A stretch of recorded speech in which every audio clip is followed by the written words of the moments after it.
Okay, so we're going to do a method that's not on the syllabus. It's referred to as integration by substitution. And the reason we're doing it is because it'll open up more questions in a second textbook. So this was just to give you more work so you can become more familiar with integration in general. You can use the method on the Leaving Cert syllabus or in the Leaving Cert paper, but it's not supposed to be on the syllabus because it was taken off the higher level maths exam a few years ago.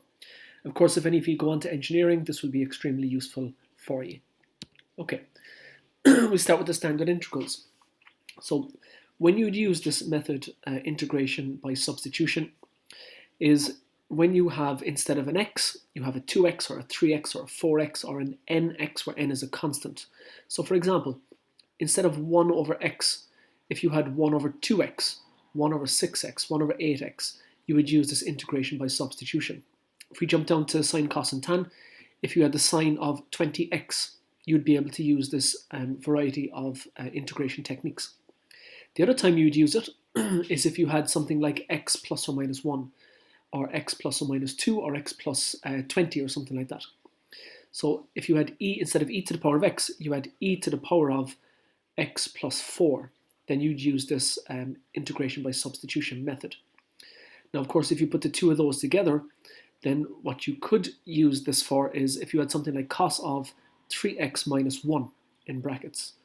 So we can add on a constant, we can put a multiple in front of the x, but we're not changing the power of x. So you can use this when the power of x has not been changed. That's extremely important, when the power of the x or the y, depending on which side you're integrating, has not changed. So let's have a look at these. I'm going to look at the trig guys there, and the example will come from that. So just take note that cos of x, when integrated with respect to dx, goes to sine x. So starting off on the left, we have y is the integral of cos 2x dx. Solve if x is equal to 0 when y is equal to 0. And we know there, look, I've restated the integral. The integral of cos x dx, x is equal to sine x plus c. So we know that the power of x is the same, and all that's happening is instead of x, we have a 2x. So what we need to do is make a substitution. So we're going to take out the 2x, and we're going to replace it with a u. So then we'll be getting the cos of u. So on the top right hand side, we let u equal to 2x. So I'd have y is equal to the integral of cos u, and then I can't integrate cos u with respect to dx, so I need to change the dx to a du as well. And the way to do that is, we've already said u is equal to 2x. If you differentiate, you get du dx equals 2, and then when you cross multiply, it gives you a relationship between du and dx. Now, the first line and what we got there, the half du is equal to dx, both of those are going to be substituted into the equation that's given. So instead of y is equal to the integral of cos 2x dx, instead of 2x I've got u, and instead of dx I'll have a half du. So that's the middle image, second line. Y is equal to the integral of cos u by a half du. Take the half out, and now it's just a half times the integral of cos u du. And that's a standard integral, so we get a half of sine u plus some sort of constant there. And again, some of you might ask me, why isn't that a half c? Well, it is a half c. It's a half of a particular c, but what I'm saying then is that c value is a different constant. So that c value, if it was c2, that would be a half of c1, if that makes sense. If not, ask me about it.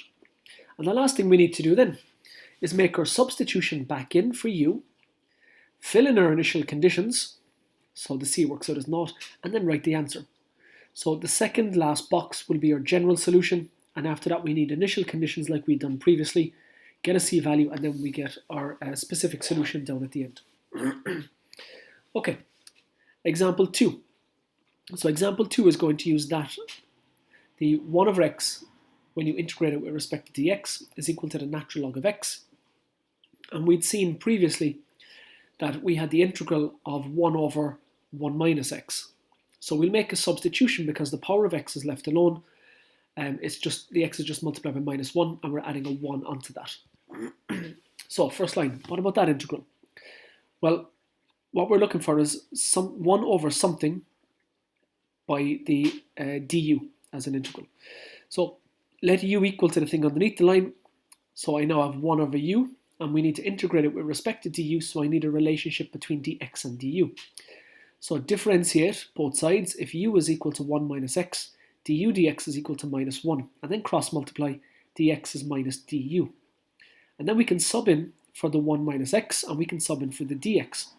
So my equation now becomes y is equal to minus the integral of 1 over u du, and we know 1 over u du is natural log of u. And then what you need to do is make a substitution back in for your u value.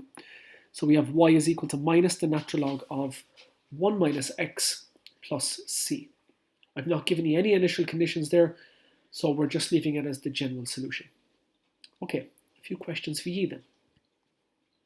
All right, pause the video. Will you do all 4? We'll get back to those in a moment.